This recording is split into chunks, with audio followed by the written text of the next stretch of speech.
तैयारी हो रही है कि कौन सा वक्त सही होगा, कौन सा मुद्दा सही होगा, जिसके आधार पर आगे की राजनीति करनी है। यानी जो गठबंधन है एनडीए का, उससे निकलना है और एक नई सरकार का गठन करना है, या जो दूसरी परिस्थितियां निर्मित होंगी चुनाव की या जैसी भी, उनके लिए तैयारी करनी।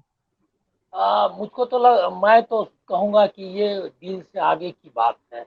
नीतीश जी ने मतलब मुझको जो राजनीतिक जो परिदृश्य है बिहार का, उससे ऐसा लगता है कि एनडीए से बाहर की राजनीति की जमीन उन्होंने तैयार कर ली है। और जो भी इक्वेशन है, सिर्फ वो नहीं है कि तेजस्वी से उनकी डील हो गई है, तो सामाजिक जो आधार भी है उसको भी उन्होंने पुख्ता कर लिया और तेजस्वी ने भी कर लिया है। बिहार में काफी चीजें बदल गई हैं, जैसे कि भूमिहार लोगों को भी टिकट दे करके आरजेडी से उन्होंने किया।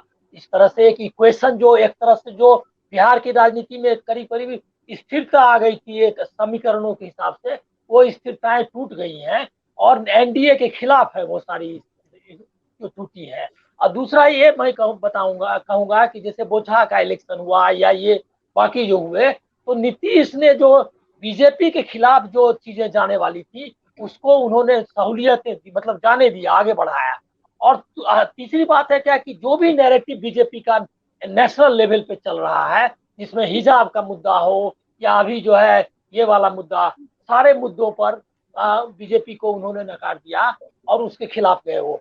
तो और इससे मुझको क्या लग रहा है कि अब वो एक ऐसी पिच पर आ गए हैं जहां से वो खुलकर अब खेलने की स्थिति में है। और ये मौका वो मतलब उनको उठा, इसको इस मौके को वो जाने नहीं देंगे, इतना सीजन पॉलिटिशियन है। तो अब आगे क्या है, आगे एक और चीज घटना जिस पर कि ध्यान लोगों का नहीं गया है, वो उन्होंने क्या किया है, उन्होंने जो राज्यसभा का टिकट दिया है, आज अनिल हेगड़े को टिकट उन्होंने मतलब वो राज्यसभा का टिकट मिल रहा है।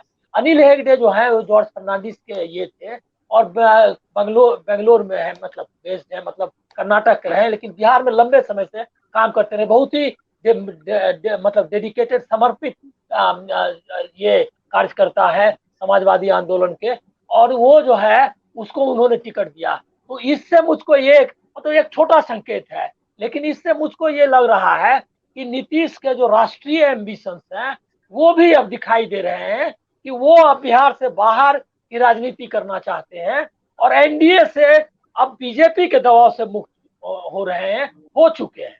अब अगर डीसीसी फैसला कब और कैसे आएगा ये मुझको मालूम नहीं, लेकिन उन्होंने वो उसके लिए जमीन बिहार में भी बना ली है और उसका आगे का भी रास्ता निकाल रहे हैं। तो मुझको आश्चर्य नहीं होगा कि राज्यसभा चुनाव के बाद, और या मतलब अब उसका समय का कहना मुश्किल है, तो वो किसी समय जो है आप नीतीश को देखेंगे कि बीजेपी को आंख नहीं दिखा रहे हैं, उससे उन्होंने ब्रेकअप का की घोषणा कर दी है। ऐसा मतलब जो स्थितियां हैं उसके हिसाब से अगर ये इससे अगर वो मतलब पलट जाते हैं, अगर छोड़ देते हैं, तो मैं कहूंगा कि मतलब इससे बुरा अपनी राजनीति के लिए उनके मतलब जो कहते हैं को लास्ट फेज अपना वो बताते रहे कि अब इसके बाद नहीं कुछ बनना है, हमको ये करना जी। है, तो वो उनके लिए ये काफी खराब होगा।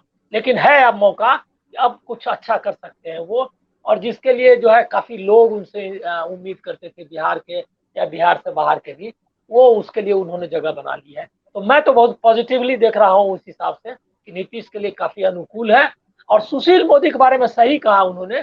सुशील मोदी वो जो जयप्रकाश नारायण के आंदोलन की राजनीति है उसके इर्द गिर्द ही रहे हैं, मतलब उनका ये नीतीश से संबंध व्यक्तिगत तो है ही, और वो उस राजनीति में उनका भरोसा है। इसलिए कई बार वो जो है जो भाजपा की राष्ट्रीय राजनीति है, संघ परिवार की राजनीति है, उससे अलग दिखाई पड़ते हैं। लेकिन अब वो लेकिन वो बिहार लालू में हो यादव भी, के हमेशा खिलाफ रहे हैं। हाँ लालू यादव के खिलाफ रहे, लेकिन लालू यादव के विपरीत जो रहा है जेपी आंदोलन में भी कई ये रहे हैं, मतलब धाराएं रही एक तरह से। लालू यादव के खिलाफ बहुत सारी धाराएं जिसमें नीतीश भी हैं और भी बहुत सारे लोग रहे हैं जो लालू के खिलाफ रहे, कुछ लोग उनके समर्थन में रहे। तो ऐसा नहीं है कि एकदम एक ही तरह की धारा जयप्रकाश नारायण मान लो, उसमें एक मतलब संघ वाली जो धारा है उसके प्रतिनिधि ही रहे हैं सुशील जी मोदी लेकिन प्रगतिशील है उस हिसाब से, मतलब संघ के, जी मतलब संघ का जो अभी चरित्र है उसके हिसाब से सुशील मोदी को मैं कहूंगा कि करीब करीब प्रगतिशील ही राजनीति उन्होंने की, उस संघ के और भाजपा के हिसाब से अगर देखें तो। निवेदिता जी मुस्कुरा रही हैं कि आप सुशील मोदी को प्रगतिशील कह रहे हैं, तो प्रगतिशीलता की परिभाषा फिर से हमें नहीं गढ़नी नहीं पड़ेगी। मैं